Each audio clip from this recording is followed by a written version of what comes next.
Hello, world. Today is Wednesday, April 1st, 2026.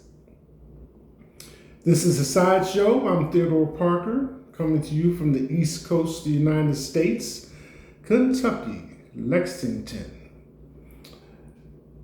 Get into the weather before we get into today's program. And currently, at 7:12 a.m. here on the East Coast, the temperature is 62 and feels like 62. The high today will be 79. Afternoon showers and thunderstorms, highs in the upper 70s and lows in the low 60s.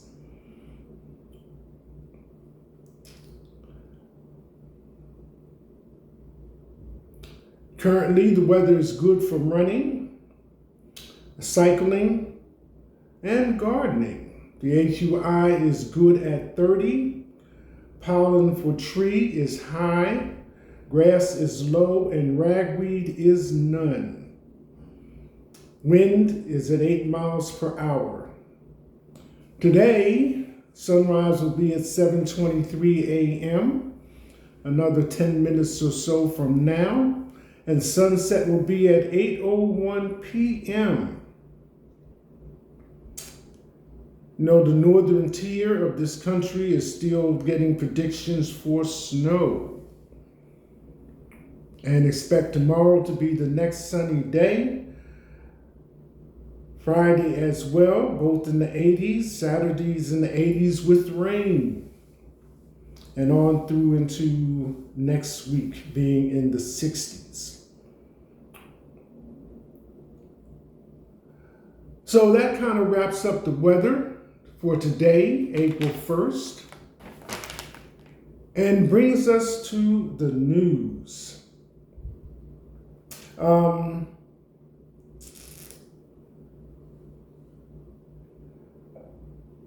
As all of you know,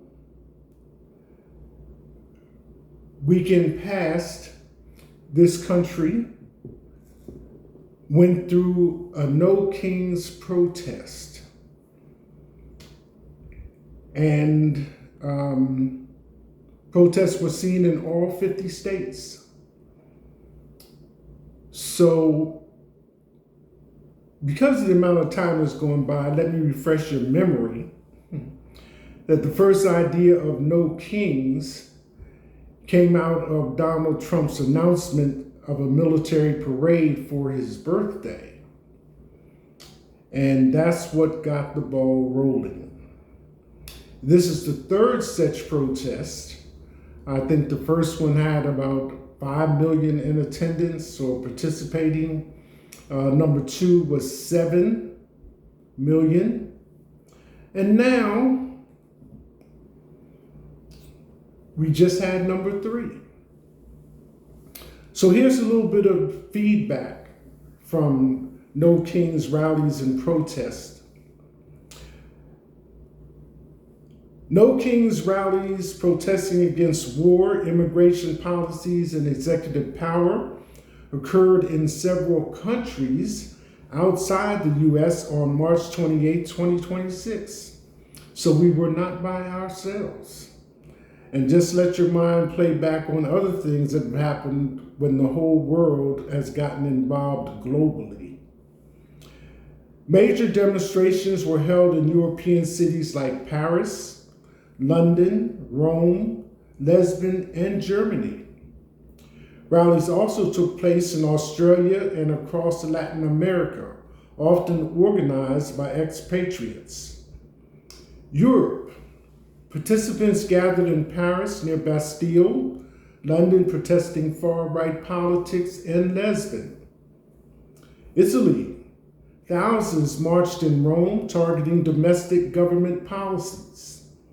Global reach. According to organizers, demonstrations were held in over a dozen other countries labeled as No Kings or No Tyrants rallies. These international events were part of a massive coordinated day of action aligned with U.S. protest. So as the expression goes, we were not by ourselves.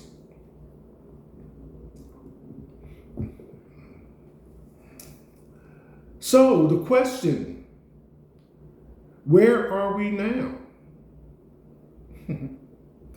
I'm particularly interested in how this plays out because we have a convicted felon in the White House as president. I can say that, right? I mean, it is the truth, right? The same person that sent a team to Venezuela, captured its president, and brought him back to this country to be put in jail. Equally as important, this president makes it a habit to lie to the people of this country. Some people might object to that, some people may not. But the thing about lying is this: the time that goes by in discovering the truth, which means everything becomes even more convoluted, the one lie becomes two and continues to add up. But thanks to two things, the Freedom of Information Act and fact-checking, we don't have to just believe everything we hear.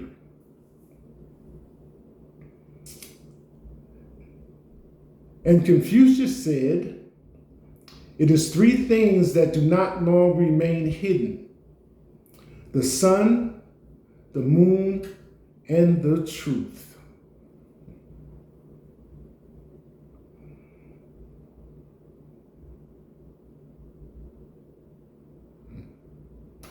So it is a good thing that so many people decided to show up and add their voice to the protest. So I'd asked the question, where are we now? And I had discovered this article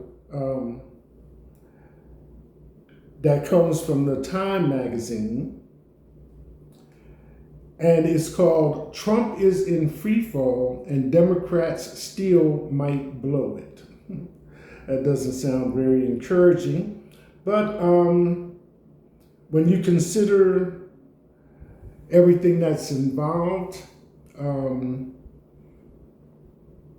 it makes sense that I share this article with you. We have May elections coming up, and that's really where party alignments are decided, particularly for the Senate. And if I may refresh your memory, if you recall, before Donald Trump becoming president with no political background and no military service, presidential candidates are selected from the Senate. So I'm willing to, acknowledge that Congress has its everyday duties, just like any of us that have a job. You go to the job, you have a routine in order for things to get done. And if there are going to be any changes, then you're usually notified or told. So they probably have a regular calendar that they attend to in order to get business done and keep the the government up and running. But then they also have these special things that they have to give attention to as well. But in all previous political voting, politicians' involvement, and so forth and so on, presidential candidate has come from the Senate. So that's kind of like this, what this article is dealing with at this particular time. And it's not but 15 hours old. So let's get into it. This article is part of the DC Brief, Times Politics newsletter, and then encourage you to sign up and get more stories in your inbox. So it starts. Donald Trump is in trouble. Poll after poll show him posting his worst numbers yet. Record crowds took to the streets this weekend in the single largest day of political protest in the nation's 250-year history. His Department of Homeland Security remains shuttered because his allies in the Republican-led Congress cannot sort out a spending plan. Construction projects like a West Wing ballroom and proposed Miami skyscraper of a presidential library are roundly mocked. Gas prices seem to be coasting toward $5 a gallon. Consumer confidence is in free fall, and the joint U.S.-Israeli war against Iran remains deeply unpopular. Now, on that point, again, I mentioned that Israel invited or asked the U.S. for help with Iran. But if you paid any attention at all to the media and the news, a whole lot of other countries jumped in as well. So it wasn't just us and Israel. The other thing before I continue is what has been perplexing me is with everything that Trump has done, promising to make America great again and everything, and it seems like he's just wrecked everything he can touch. The Midas touch in reverse, government shutdowns, departments closing, people getting fired, what he's tried to enterprise on independently, business-wise, changing the names of buildings, promising to shut down the Kennedy Center for the summer, got the White House grounds all tore up, and the list goes on and on and on. And most of what he says is coming off of Truth Social, not from the White House itself. So, how is all this going to get fixed? That's the question that's perplexing me. Not that there will not be a change, not that we will not have another president, but how is the damage that he has done going to get fixed? And is it possible to fix it in 1 or 2 presidential terms?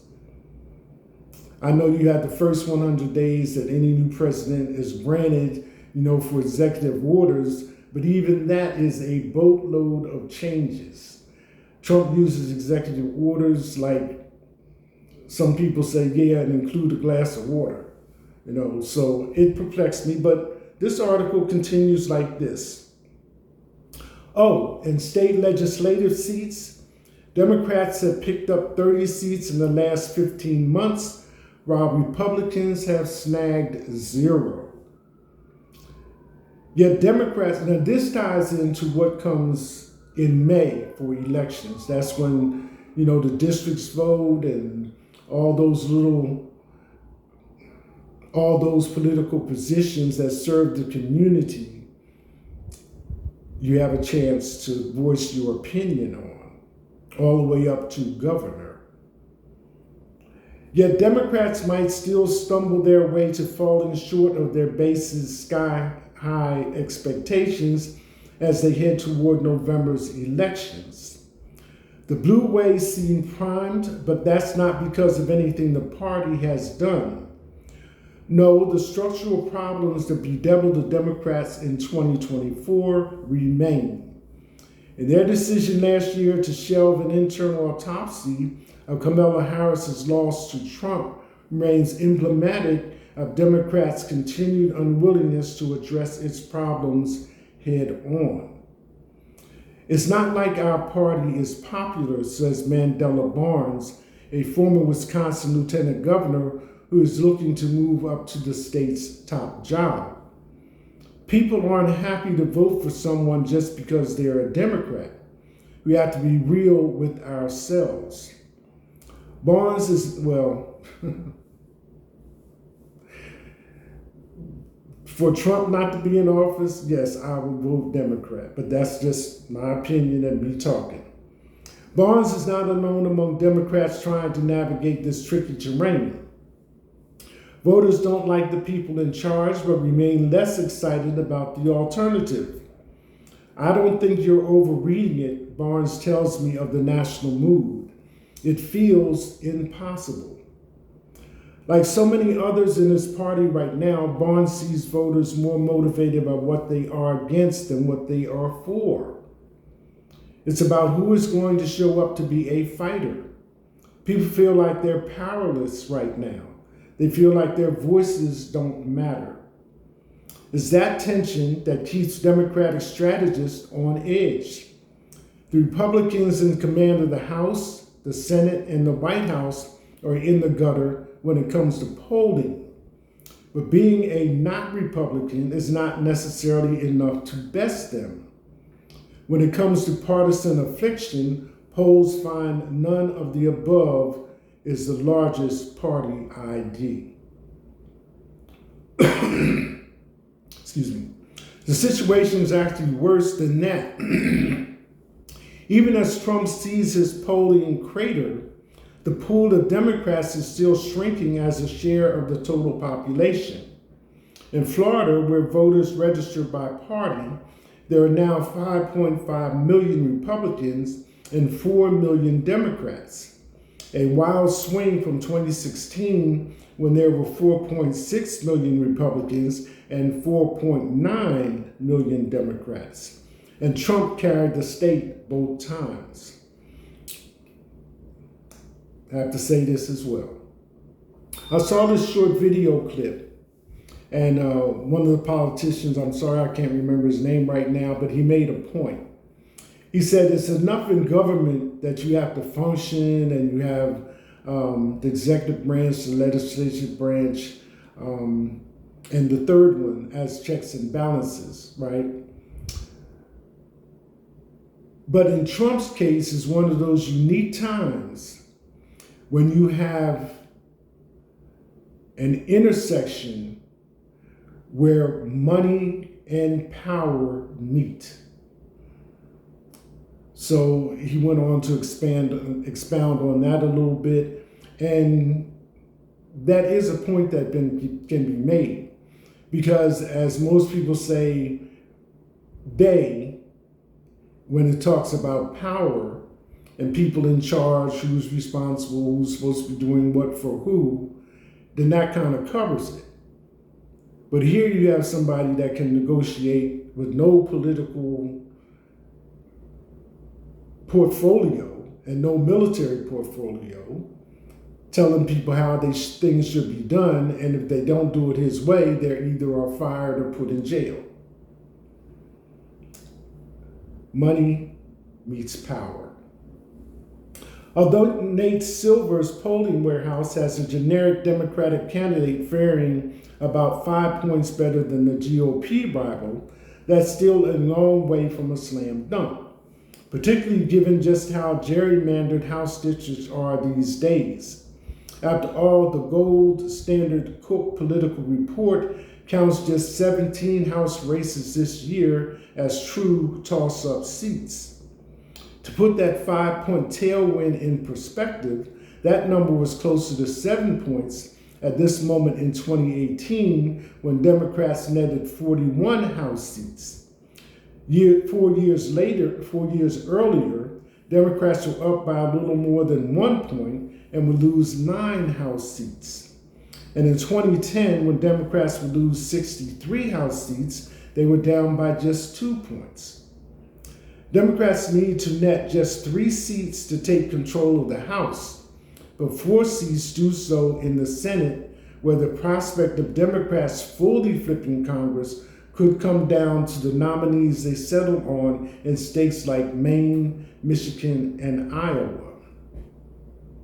Cast another way, Democrats are still positioned to have a good election year, but may be viewed in hindsight as having let a true blowout slip through their grasp. Billions of people in the streets signal strength, but guarantee nothing, especially with a laundry list of thorny issues like environmental rights, reproductive freedoms, good governance, foreign policy, LGBTQ rights, and economic insecurity, all getting lumped together in a sea of posters. The true problem here is that the party hasn't really carried an identity since the era of Barack Obama. Nothing has really glued the Democrats' identity together in more than a decade, as bridges between the corporate liberals and the in-the-streets progressives have proven impossible to maintain. Ideological, generational, and geographic tensions have become so peaked that Axis made public what many Democrats have been saying in private for more than a year about their next presidential nominee.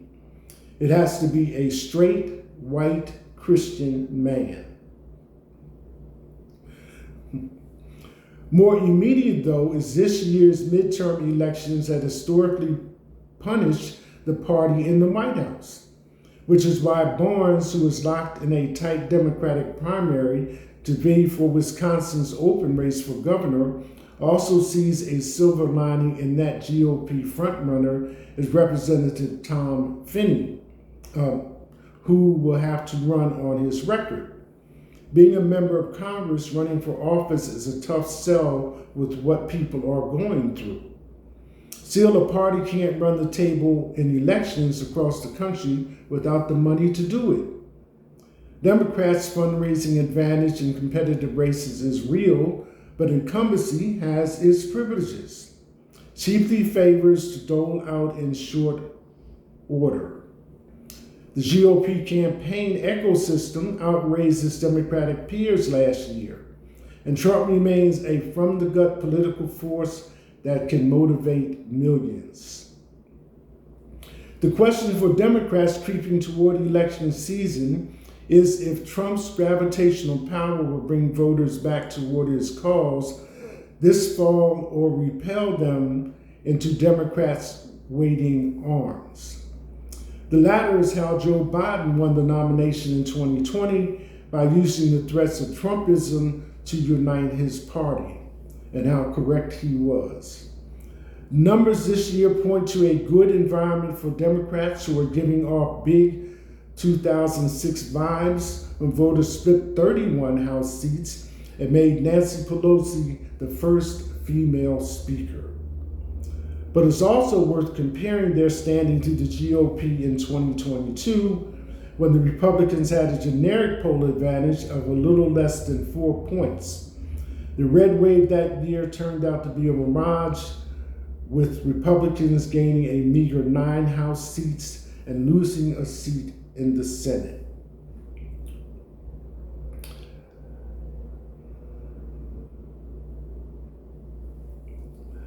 So I just wanted to share that with you because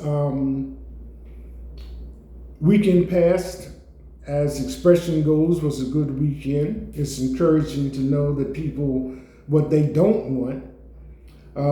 But now we're at that next level where you have to choose who you do want. And in order for there to be a change, then the Democrats definitely have to swing the day. Well, that's enough on politics. And the day is April 1st, 2026. So I guess somebody out there is going to say, April Fool. That's it. Hashtag. This is The Sideshow. I'm Theodore Parker.